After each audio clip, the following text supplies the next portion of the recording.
네, 안녕하세요. 차지원 세무사입니다. 이번 영상에서는 제가 세무사 시험을 합격하기 위해서 어떻게 공부했는지에 대해서 말해보려고 해요. 일단 저는 3차로 합격을 했어요. 세무사 시험은 2차까지 합격을 하면은 취득할 수 있는 자격증인데 1차 합격하면은 2차를 2번 볼 수 있습니다.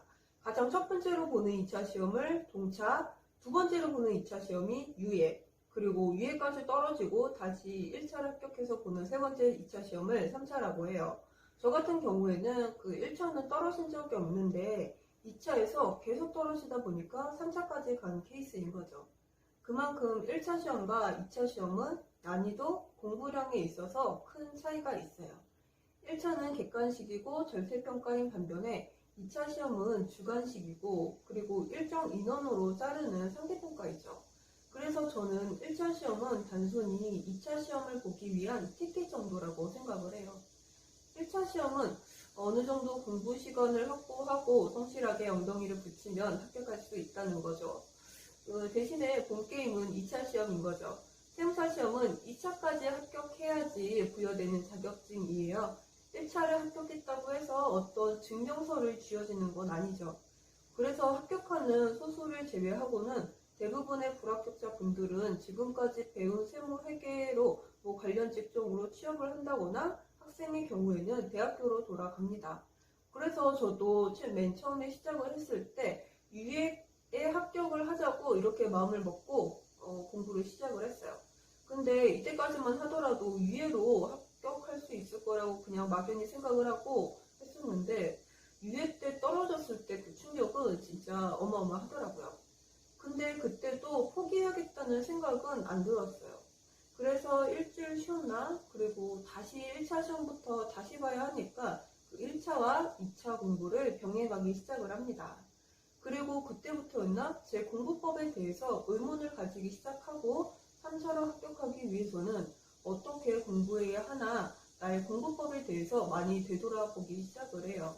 저는 일단 2차 시험부터는 하루 최소 10시간 공부 시간을 잡고 주 6일 공부하는 걸로 일주일에 60시간에서 70시간 정도는 공부 시간을 확보하려고 이렇게 노력을 했습니다.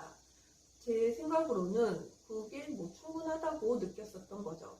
근데 위에 떨어지고 나서는 공부 시간도 중요하긴 한데 그 공부 시간 안에 얼마나 집중력 있게 효율적으로 공부했는지가 더 중요하다는 것을 그때서야 깨닫게 됩니다. 여러분들, 2차는 1차 시험에서 어느 정도 걸러진 수험생들끼리 경쟁하는 만큼 허수가 별로 없어요. 그래서 나와 비슷한 수준의 사람들이 공부하는데 그 중에서도 더 높은 점수를 받은 사람들이 합격을 한다는 거죠. 그래서 제가 생각하기로는 합격을 하기 위해서는 글쎄요, 그 첫 번째로는 약점이 없어야 된다는 거예요. 저는 세법합 그 중에서도 조특법 부분이 진짜 취약했는데 그 이유가 세법이 물론 논리적 일관성이 없어요. 근데 조특법은 더 그게 심해요. 그래서 저는 최소한의 내용만 보고 모의고사 볼 때도 이 부분에 대해서는 만점을 받겠다, 고득점을 받겠다라는 생각을 애초에 하지 않았습니다. 그러다 보니까 실제 유예시험에서는 이 조특법이 굉장히 쉽게 나왔음에도 불구하고 고득점을 하지 못하니까 그런 게 쌓이고 쌓여서 불합격한 것 같더라고요. 근데 3차까지는 왔는데 제가 더 이상 불합격할 수는 없는 거예요. 제 마지노선은 유예까지였는데. 그래서 3차부터는 제가 약점이라고 생각했던 그 부분을 암기하고 말겠다라는 생각으로 외우기 시작을 합니다. 가령 암기 메모장으로 들고 다니면서 암기를 한다거나 그런 식으로 말이죠. 이제는 이 부분이 외우기 싫다, 이해가 안 간다, 그런 마음을 먹는 게 아니라 이것만 외우면 합격할 수 있구나 마음가짐이 완전 바뀌더라고요. 그 몇십 페이지 외우는 거 그리 어려운 일이었다고 조금 좀 바뀐 거죠. 그리고 합격을 하기 위한 그 두 번째는 저는 절실함이라고 생각을 해요.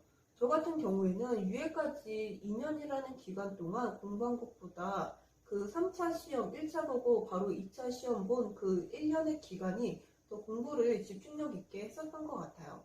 그 이유는 바로 절실함 때문이라고 생각을 합니다. 유예를 떨어지고 저는 일단 핸드폰을 없앴어요.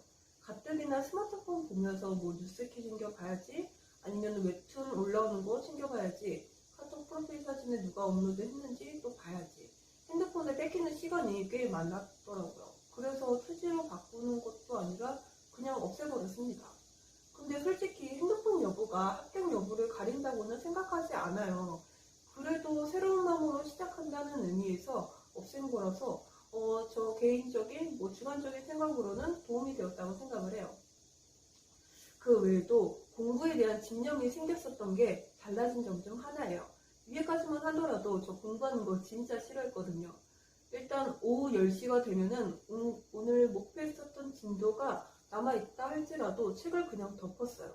근데 3, 4부터는 하루가 지나는 게 너무 아까운 거예요. 그래서 오후 10시면은 더 진도 나가야 할 책을 그냥 싸매고 카페로 갔어요. 일단 공부는 하기 싫고 오늘 목표는 다 끝내야겠고 그래서 내가 좋아하는 커피 마시면서 분위기 전환 좀 해야겠다라는 생각으로 간 거예요. 그러면은 독서실에서 카페 가는데 한 10분 잡으니까 10시 30분부터 12시 혹은 새벽 1시까지 이렇게 조금 나머지 공부를 하고 갔었던 거죠. 저는 3차에서는 반드시 합격을 해야 하니까 합격할 수 있도록 공부에 방해되는 것은 없애버리고 공부 시간에 상관없이 오늘 목표는 오늘 안에 끝내도록 노력을 했어요. 지금까지 3, 4월부터 제 합격 비법에 대해서 살펴봤는데 도움이 되셨을지 모르겠네요. 그 많은 세법학을 어떻게 외울지 그리고 학원을 다녀야 할지 아니면은 인터넷 강의를 들어야 하는지에 대한 구체적인 그 방법에 대해서는 이 동영상으로 풀지는 않았습니다. 저는 쓰면서 외우던지 아니면은 들으면서 외우는 거 아니면은 어떤 강사가 좋다든지 그런 거 전혀 상관없다고 봐요.